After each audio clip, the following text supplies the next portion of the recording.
To the climate crisis, I get the impression that people don't quite understand how bad this could potentially get. I get the impression people think that it's just going to be like, oh, summers are going to be a bit hotter, we might get a bit of snow, maybe an extra hurricane or two every year, but nothing quite catastrophic. Things that are ultimately inconvenient, but not civilization ending. However, when we look at climactic shifts from the past, history shows us that it doesn't really end up being inconvenient and more utterly catastrophic. Take a look at the Maya, for example. Despite living over 1,000 years ago in Central America, the Mayans were surprisingly advanced, studying philosophy and astronomy, building massive road networks, and even developing water filtration systems that could easily be mistaken for modern technology.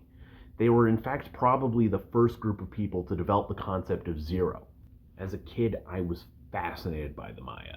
Whenever there was a documentary on Nat Geo, the History Channel, I would always watch it, and it was always portrayed, the disappearance of the Maya, as something that is quite mysterious and never to be understood. In fact, they'd always have some kind of guy with like crazy hair that looked like it went up all the way to the ceiling saying it was aliens or whatever. One day I was working on the Yucatan and I had a day off, so I had the opportunity that I could not pass up to go visit some Mayan ruins. So I did. Hired a taxi to take me to them. And when I got there, instead of the ruins, I was met by a big old river. Instead of there being a boat or a ferry to get us across the river, there was this wooden platform with a hand crank and a wire that ran across the river. And this wooden platform was connected to the wire. And the guy who ran it, he'd literally just like pull this lever to get across the river. So we'd literally hand crank us across the river. And once I reached the other side, there was this massive 3 mile slope I had to get across in order to get to the ruins themselves. After about 10 minutes of hiking up this slope, this guy in this pickup truck comes up alongside me and offers me a ride. And I'm like, I can get to the site faster or I'm going to get abducted. Might as well. So I get in, and turns out he's an archaeologist working at this particular site. And, I had a ton of questions for him, but the first one was, what do you think happened to the Mayans? Because, this is a mystery that I've just always wanted an answer for. And the first two words come out of his mouth were climate change. Turns out what I had heard earlier on the History Channel was kind of bullshit, like most of the History Channel. Not only do we know exactly what happened to the Mayans, they didn't disappear. There's still Mayans around. I've met them. They're very nice people. See, I had learned that the Mayans had undergone many droughts during their reign of the Yucatan. However, there were two droughts that correlated perfectly with the fall of their civilization. For the most part, the droughts were something the Mayans were more than capable of weathering. However, as their civilization grew larger, they began to clear away rainforest and wetland, which significantly reduced the ability for the local environment to hold water during these times of drought. These land clearings also reduced the amount of precipitation that occurred at these times, meaning less rainfall. This hit the agriculture hard. All of a sudden, there was nowhere near as much food to go around. With these food shortages and economic inequality, civil conflict and famine broke out and began to disintegrate the entire empire. Now, the entire thing completely swallowed up by the jungle. And that's no exaggeration.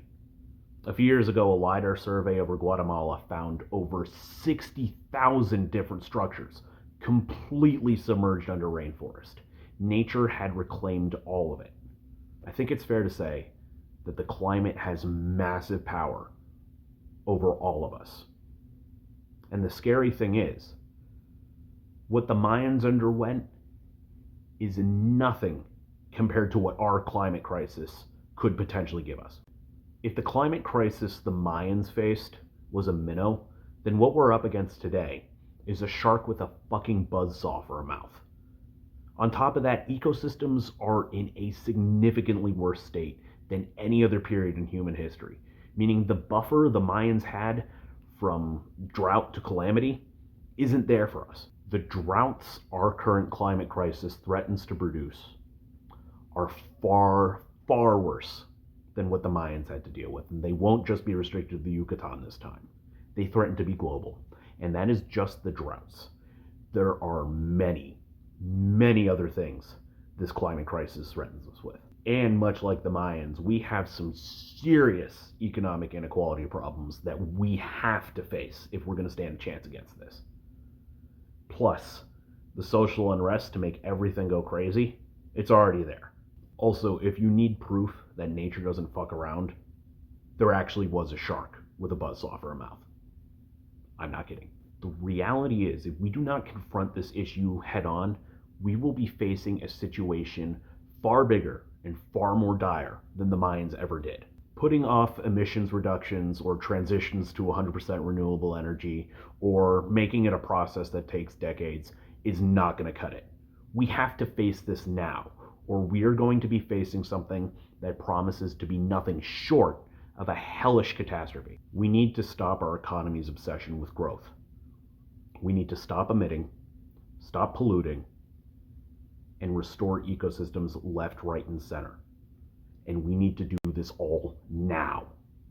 And I don't care if that sounds quote unquote unrealistic, because if there is one thing the Mayans can teach us, it's that surviving this is not a realistic prospect.